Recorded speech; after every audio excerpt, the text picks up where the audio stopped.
ایک زمانے میں ایلڈوریا کی صوفیانہ بادشاہی میں ایک مہربان اور عقلمند شہزادی رہتی تھی جس کا نام ایریڈنے تھا۔ ایلڈوریا ایک ایسی سرزمین تھی جو خوبصورتی اور خوشحالی سے مالا مال تھی، لیکن اسے ملگتے کے نام سے مشہور ایک تاریک اور طاقتور جادوگر سے بھی خطرہ تھا۔ ملگٹ نے بادشاہی پر ابدی سردیوں کا جادو ڈالا تھا، اسے برفیلی سردی اور مایوسی میں ڈوبا ہوا تھا۔ اپنے لوگوں کو بچانے اور ایلڈوریا میں امن بحال کرنے کے لیے پرعزم شہزادی ایریڈنے نے ایک خطرناک سفر کا آغاز کیا۔ ہمت اور عزم سے لیس وہ گھوڑے کی پیٹھ پر روانہ ہوئی، اس کے ساتھ صرف اس کا وفادار ساتھی لوکاس نامی ایک بہادر نوجوان اسکوائر تھا۔ ان کے سفر نے انہیں جادوئی جنگلوں، غدار پہاڑوں کے پار اور پراسرار غاروں میں لے جایا جہاں ہر موڑ پر خطرہ چھایا ہوا تھا۔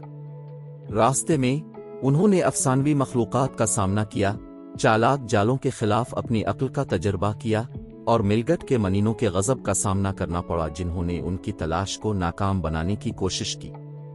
لیکن شہزادی ایریڈ نے ہمت نہیں ہاری۔ اس کے پاس ایک نادر تحفہ تھا جو اسے ایلڈوریا کی قدیم روحوں نے عطا کیا تھا، جو بصیرت اور حکمت کا تحفہ تھا۔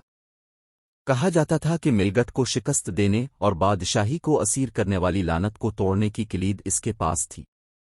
جیسے ہی وہ اندھیرے کے دل کی گہرائیوں میں داخل ہوئے، شہزادی ایریڈ نے ایک جادوئی پہیلی پر آ گئی، ایک پہیلی جسے خود جادوگر نے اپنے سب سے طاقتور جادو کی حفاظت کے لیے تیار کیا تھا۔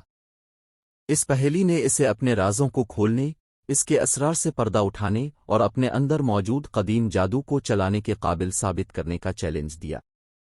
لوکاس کے ساتھ شہزادی ایریڈ نے اپنی پوری طاقت سے اس پہیلی پر غور کیا۔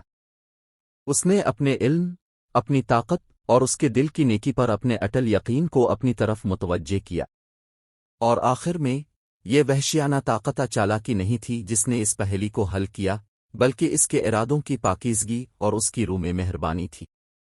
جیسے ہی پہیلی کے آخری الفاظ اس کے ہونٹوں سے گرے، ایک اندھی روشنی اس کی گہرائیوں سے پھوٹ پڑی جس نے اندھیرے کو روشن کیا اور ان پرچھائیوں کو دور کر دیا جو ایلڈوریا کو اتنے عرصے سے جکڑے ہوئے تھے۔ لعنت ٹوٹ گئی، ابدی جاڑے پگھل گئے اور بادشاہی ایک بار پھر گرمی اور روشنی میں نہا گئی۔ ان کی فتح کے بعد شہزادی ایریڈنے کو پورے ملک میں ہیرو کے طور پر سراہا گیا۔ ایلڈوریا کے لوگوں نے خوشی منائی اور بادشاہی میں امن اور خوشحالی لوٹ آئی۔ اور اگرچہ اس کا سفر خطرے اور غیر یقینی صورتحال سے بھرا ہوا تھا، شہزادی ایریڈنے جانتی تھی کہ حقیقی جادو منتر جادو میں نہیں، بلکہ کھلے دل اور اٹل عزم کے ساتھ مشکلات کا سامنا کرنے کی ہمت میں ہے۔